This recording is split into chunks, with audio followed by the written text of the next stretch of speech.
Ce prix Irène Joliot-Curie, c'est une grande fierté, un honneur de le recevoir, bien évidemment. Ça met en lumière des personnalités, mais c'est aussi le fruit d'un travail collectif, hein. Derrière, il y a des équipes de recherche, il y a beaucoup de travail. Je sens aussi une certaine responsabilité avec ce prix, de montrer un exemple parmi d'autres de chercheuses d'aujourd'hui.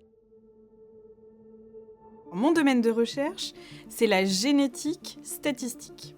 Donc moi, qu'est-ce que je fais ? Je développe des modèles mathématiques pour mieux comprendre l'architecture génétique des maladies complexes. On a pu montrer que les modèles qui existaient jusque-là, en fait, étaient quasiment tous biaisés, conduisaient à des résultats faux. À cause d'un phénomène génétique qu'on a identifié, qu'on connaissait déjà, hein, mais nous, on a montré qu'il était omniprésent dans le génome humain. Ce phénomène, c'est la pléiotropie.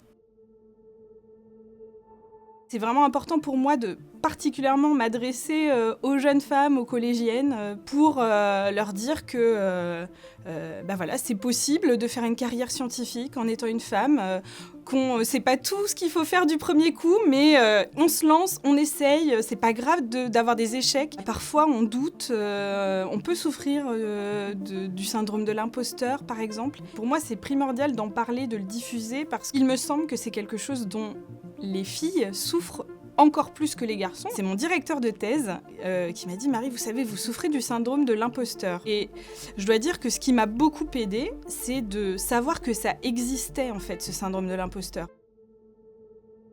Être encouragé en fait dans ces carrières scientifiques, c'est vraiment très important. La formation, l'enseignement, au-delà des modèles de chercheuses très connues, tout simplement les profs que j'ai eus tout au long de ma scolarité ont été très importants. C'est quelque chose qui peut aussi déclencher des vocations, et ça a été le cas pour moi, et je remercie tous mes profs.